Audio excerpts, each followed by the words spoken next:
Hey, what's up, everybody? This is DJ Keo, and today we're talking about the demise of Hollywood and entertainment as a whole, but not really. It's a depressing video and a not really depressing video. Doom and gloom with solutions. Let's get into it. And before I even do that, please like and subscribe. Help me with the algorithm. So if you want to share this with your friends, share this with other DJs. Also, if you want to support the channel, I have a DJ store where I sell T-shirts and stuff. So you can support the channel by that. You can support the channel by just letting the ads play. Help your boy out right now. All right. Anyways, all right. Let's get into it. Um, Warner Brothers blew up Hollywood. I mean, literally blew up Hollywood. Nobody was prepared for it, and I'm gonna get to what they did, but literally, movie industry is dead and buried uh, from what it was before. Majority of movies were it was making a transition to streaming services, and majority of movies, the bulk of the money still came from theaters. Theaters, as you know, over this past year have been shut down, and they were on their last legs, hoping for a bailout from the government, which isn't coming. They're hoping a bailout from Hollywood, which isn't coming, and Warner Brothers put the last nail in the coffin. So what I'm talking about here is Warner Brothers decided we're going to release all of our movies that were supposed to come out in 2020 on our streaming service HBO Max at the same day as they're released to the theaters. Now, during this summer, a lot of Hollywood studios tried variations of this stuff. Disney put out Milan, and Universal put out Trolls, and no, Sonic was in theaters. I forgot. There's another movie that came out. They tried it, and they tried doing it in streaming, and it didn't really work in streaming. But Warner Brothers has the bigger blockbusters. A lot of the other studios just decided we're gonna wait this thing out. Warner Brothers was like, screw it. HBO Max isn't doing that great, so we'll just prop it up with our movies from this year. Now, the problem is that theaters are not on board this at all. They are not supporting this action. And before, when the studio tried to do this, theaters refused playing the movie inside of their theaters. A lot of theaters, but the whole industry for I forgot what it's called, but they've decided no, we're not gonna if you're gonna put this on a streaming service or make it a same day delivery for at home, well, you can't play this in our buildings. And so some studios back down, other studios, Universal in particular, tested them with the Trolls thing. And I think the Trolls made its budget back because it was a kid friendly movie and it was during the summer and they're trying parents are like, I gotta do something with my kids. So I think they made their budget back, but a lot of the other movies like Mulan and these other things, they took a bloodbath and they lost out because around the other areas around the globe, uh, they were still going to regular theaters and they weren't buying it. They were just not interested in watching this live remake movie. So I'm saying all this to say is I made the analogy earlier in a couple of my earlier videos that uh, entertainment as a whole has problems because people are mentally being changed for how they entertain themselves. Days gone by in the past, a thing to do was to go get a milkshake and then go to the drive-in theater. That was the thing to do in the past. Matinees opened up in malls, and the thing to do was to go to the mall and then go to the movies. Now the thing to do is to swipe right on Tinder and Netflix at home. So your your process for what people used to do for entertainment is completely shifting and could permanently shift for a whole new generation. Now, I think drive-in theaters will probably make a comeback. I am a huge proponent for watching movies in person, and I'm going to get to the DJ part in a second, but I'm a huge proponent to watching things in person. I love that. I'm old school caveman in that, and I love doing it. Some people don't care. Some people are like, "Oh, it's just easier to watch Netflix at home." So, I mean, to you, kudos to you. Do what you're gonna do. But for me personally, I like going to the movies. We're having a cultural shift where people are deciding not to go out for food. You have your skip the dishes, you have your Uber Eats, you have all these kind of things to deliver food for you. And so your options for leaving your house are becoming less and less.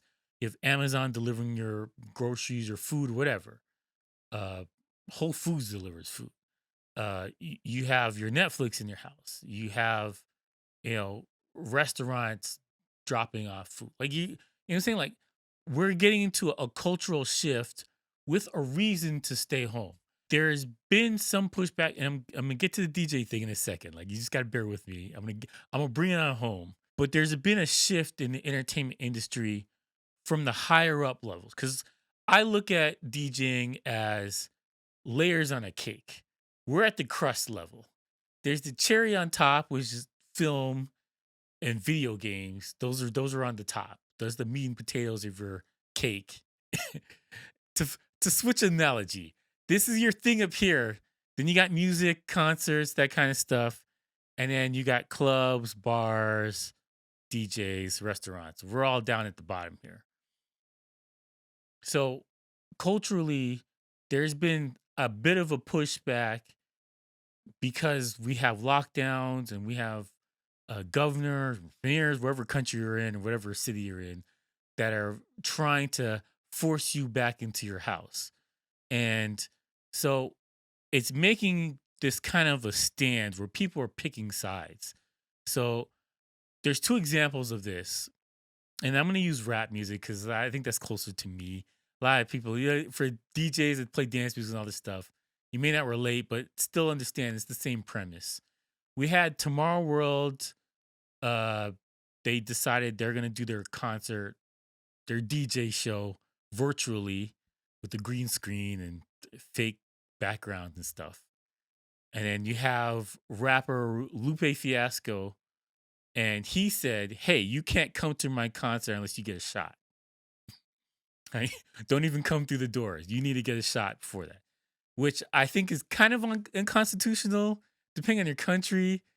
And I would like to see how that's going to hold up in court. And then you have two other rappers, singer rapper Trey Songs and what's this guy's name? It's like Young Boy or something like that. Yeah, this rapper named Young Boy. They both had concerts on the same day. One in Orlando and the other one I believe in Ohio.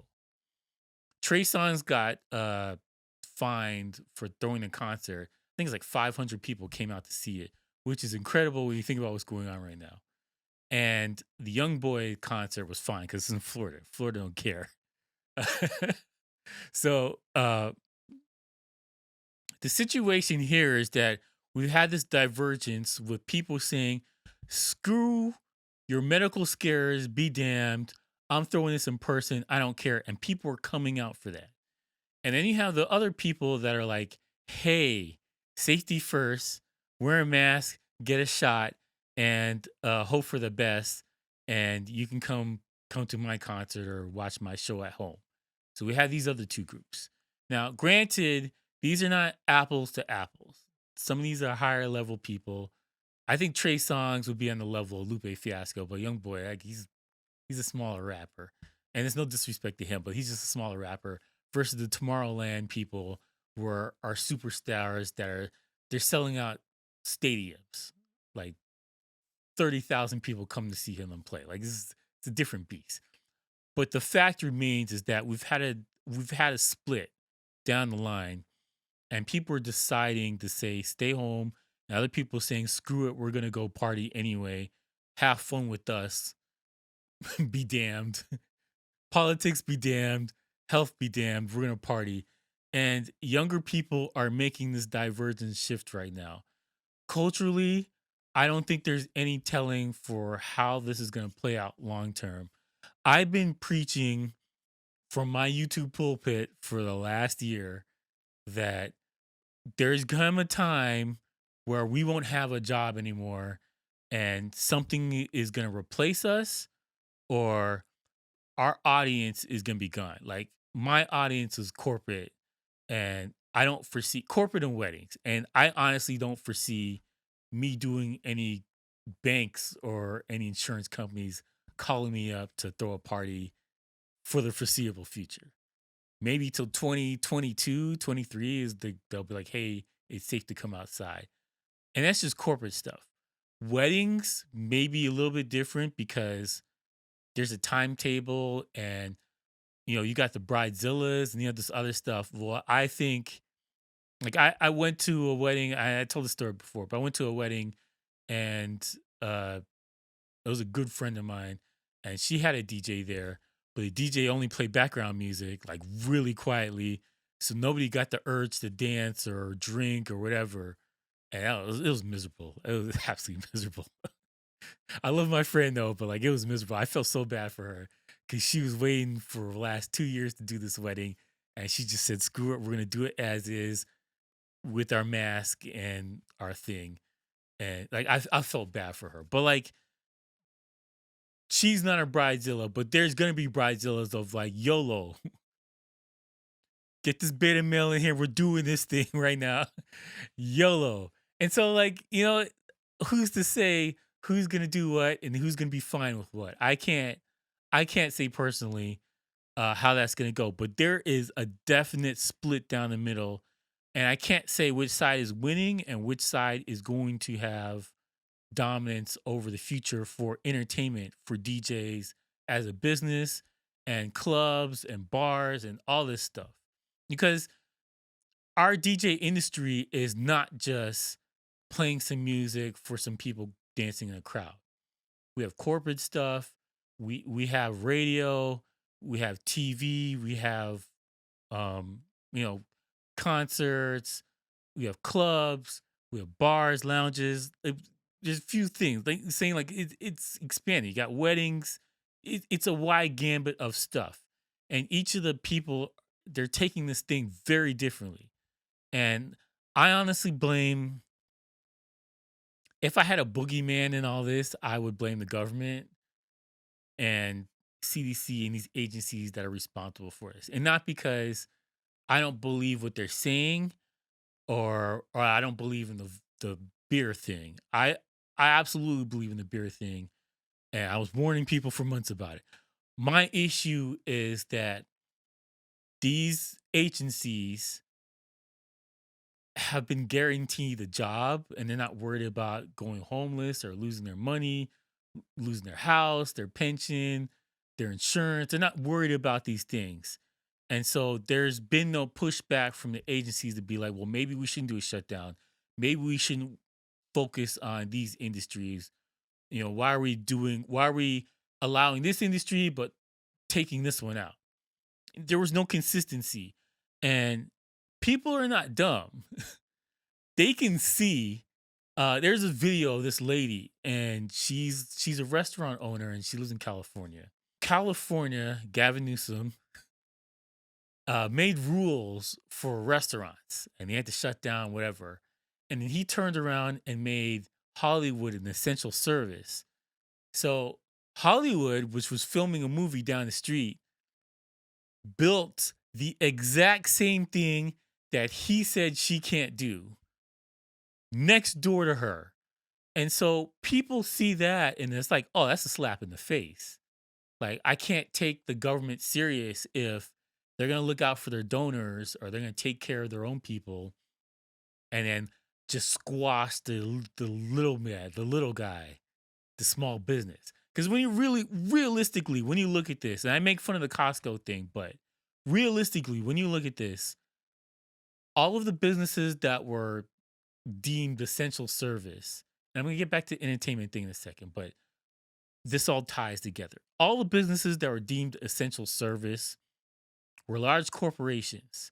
So you had your big box stores, you had your chain restaurants, you had, you know, your high end companies like your Home Depots. And I don't want to name out names because I don't think all these guys did this on purpose or whatever. But the fact remains, if you had a hardware shop, if you couldn't put up your glass things, partitions for your cash register, or you couldn't put up spots and hold off people from coming in your store, and you don't have the website in place, which honestly is probably your fault for not being ready for 2020 or just in general for the future.